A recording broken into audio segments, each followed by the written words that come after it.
Yenteleni uyakula, yenteleni uyakula. Ithi kulani bafana, ulukhuni budoda.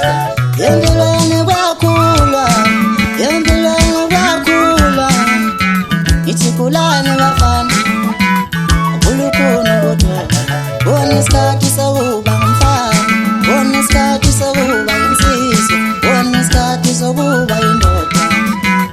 Ulukhuni phela, bona isikhathi sokuba ngumfana, bona isikhathi sokuba insizwa, bona isikhathi sokuba indoda.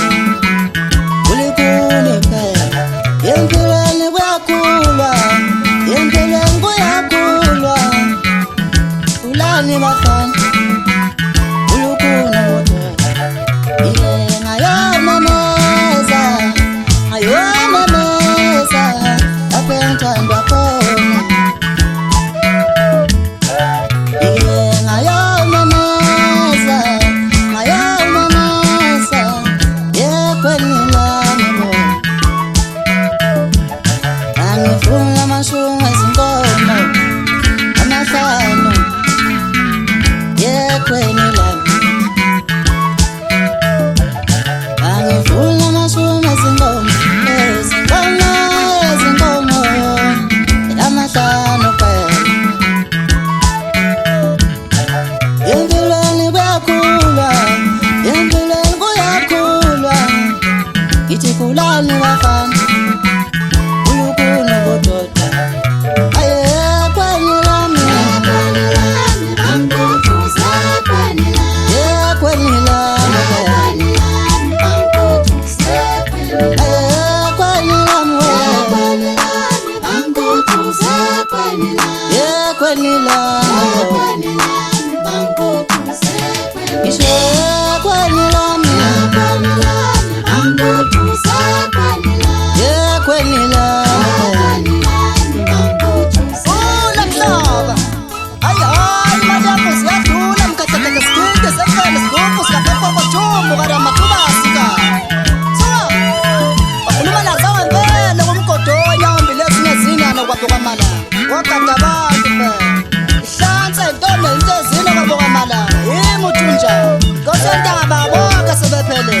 Bajabula ngodrinka abafokazana bejabula ngama-hype. Dula kwabahla kushiya lutho emayile ngakuleyo mzimba mpela.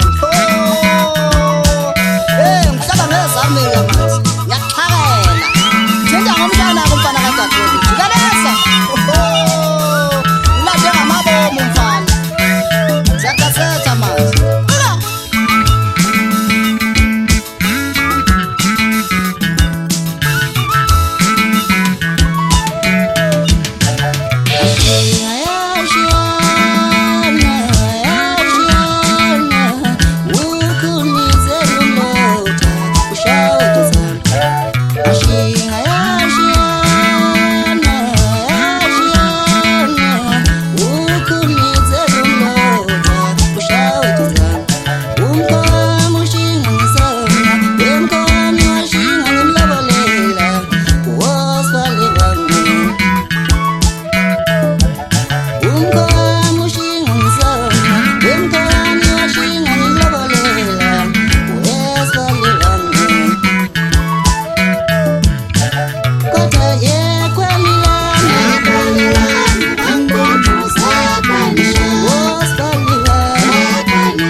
Ngamsamnomletha ngogqofu lateliko ngaqopha itafule kwandeni wathatha idolo ngizobe ngiyisuza ukuthi ngitheni kuye ukhona shaya.